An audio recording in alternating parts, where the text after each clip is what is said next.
Donc voilà, ça y est, j'ai le speech les amis, c'est un speech en anglais. Cette fois-ci, on m'a demandé de le faire en anglais. Généralement, on me demande de le faire en français parce qu'il y a une traductrice chinoise et ils trouvent ça plus, plus cool. Mais bon, cette fois-ci, on m'a dit en anglais, donc voilà, ça sera en anglais. Mais avant, je vais vous faire profiter de Macao by Night, c'est sympa. Alors je vais pas aller trop me lagner parce qu'il est déjà 10h du soir, j'ai envie de me reposer un petit peu, j'ai pris l'avion etc, je suis parti depuis ce matin, puis il faut que je sois en forme demain, mais je vais quand même en profiter pour aller voilà, faire une petite balade, un petit vlog. Macao by Night, c'est maintenant.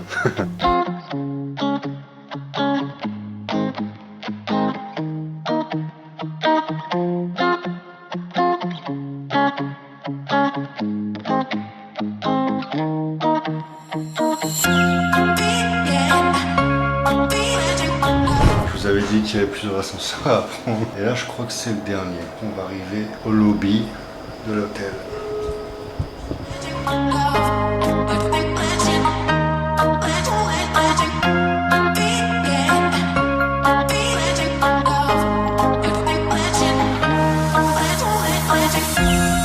Donc là, j'ai déjà fait un vlog les amis sur Macao, c'était en février l'an dernier, je vais vous mettre la vidéo en lien. Dans la description vous pourrez aller voir un peu à quoi ça ressemble. Alors Macao, il y a deux parties, il y a l'ancien Macao et il y a le Macao moderne qui a beaucoup construit, il y a énormément de nouveaux casinos. C'est dans le Macao moderne que j'étais la dernière fois. Cette fois-ci je suis dans l'ancien Macao, les casinos ont plus d'âge, mais bon, il y a des casinos qui ont énormément de...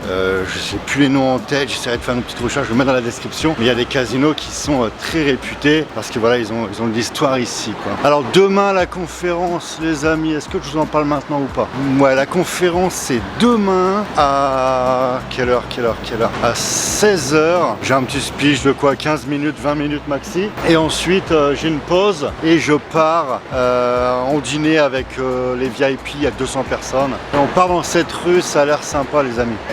Alors c'est ce que je disais les amis dans un vlog sur Hong Kong, je vous disais que ça sentait le décor de film, le décor de clip.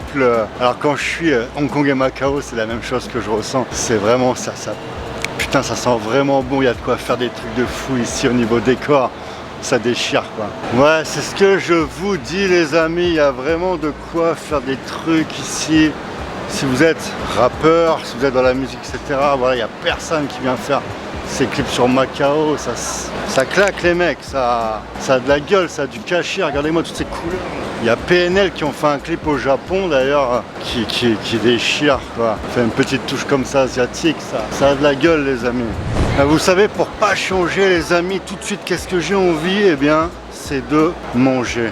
J'ai faim, pourtant j'étais dîné avec une de mes, on va dire, assistantes avec qui j'avais fait la première conférence à Macao. C'est avec son équipe que je suis aujourd'hui. On a été manger dans un restaurant portugais. C'est pas dégueu, mais par contre j'ai faim. On est sur de la copie de Rolex.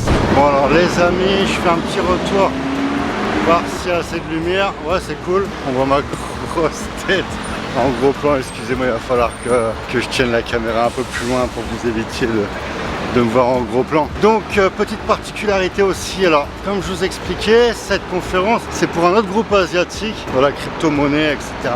Et donc ils m'ont proposé deux conférences, celle-ci à Macao et ils m'ont proposé de faire celle du 8 décembre à Dubaï.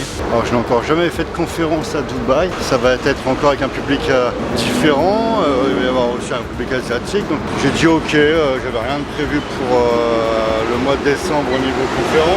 Donc je trouve ça sympa quoi.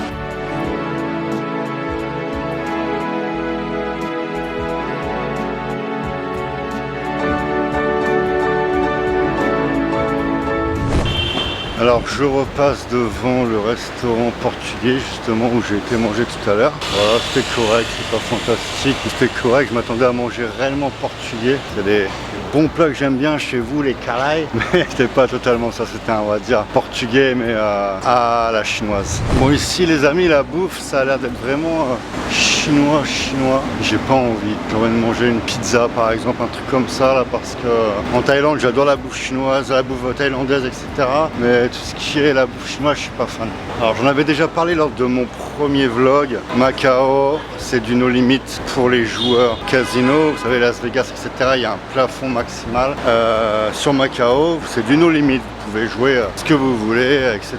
D'ailleurs, pour une petite anecdote, depuis que je travaille avec la Chine, j'ai rencontré 3 chefs d'entreprise chinois qui ont perdu leur entreprise justement au casino à Macao. Alors, il y avait une entreprise qui s'appelait Peace. Pour ceux qui ont... Voilà, ça vous dira rien, ça vous dira rien du tout. Peace Sport. Et la seconde, peut-être que ça va vous dire quelque chose, c'était le concurrent de l'usine Apollo Vehicle qui faisait les dirt bikes. D'ailleurs, c'était le frère de la boss d'Apollo qui s'appelait X-Moto, un grand joueur malheureusement addict aux jeux de hasard et qui a été jusqu'à perdre son entreprise, les amis, au casino. Les jeux, ça rend fou et voilà, je vous apprends rien, vous savez que les Asiates, les Chinois adorent jouer aux jeux. Donc comme partout, il y a une dépendance malheureusement avec ce délire.